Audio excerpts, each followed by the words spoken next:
పొద్దున్నే నిద్రలేచి వాషేరియా వైపు ఉన్న తలుపైతే తీసి పెడతా. అలా చేస్తే మంచిదని అందరూ అంటారు.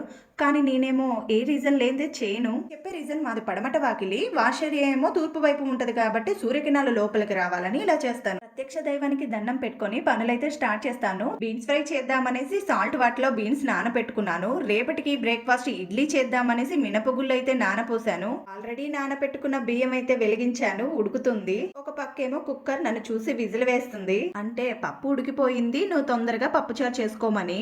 పప్పుచారు చేయటానికి చింతపండు గుజ్జు తీయాలి. బ్రేక్ఫాస్ట్ లోకి చపాతీలే కావాలన్నారు. అందుకే పిండి అయితే కలిపి పెట్టుకున్నాను. ఇంకా పిల్లలకి పాలైతే కలపాలి. నేను టీ పెడతా, నువ్వు అంతలోకి ఆద్యాన్ని నిద్ర లేపని మా ఇంట్లో చెప్తే దాని నిద్ర లేపకుండా ఈయన కూడా ఇక్కడే కూర్చుని నిద్రపోతున్నారు. మా ఇంట్లో వీళ్ళిద్దరికి పొద్దున్నే నిద్ర లెగవాలంటే ఎంత కష్టమో. అక్షయ నేను మాత్రం అలా కాదు, వెంటనే నిద్ర లేస్తాం. సరే ఇంకా మా వాళ్ళు ఫ్రెష్ అప్ అయి వచ్చేసరికి నేను చపాతీలు, బీన్స్ ఫ్రై, పప్పుచారు అయితే రెడీ చేసి లంచ్ బాక్సెస్ రెడీ చేశాను.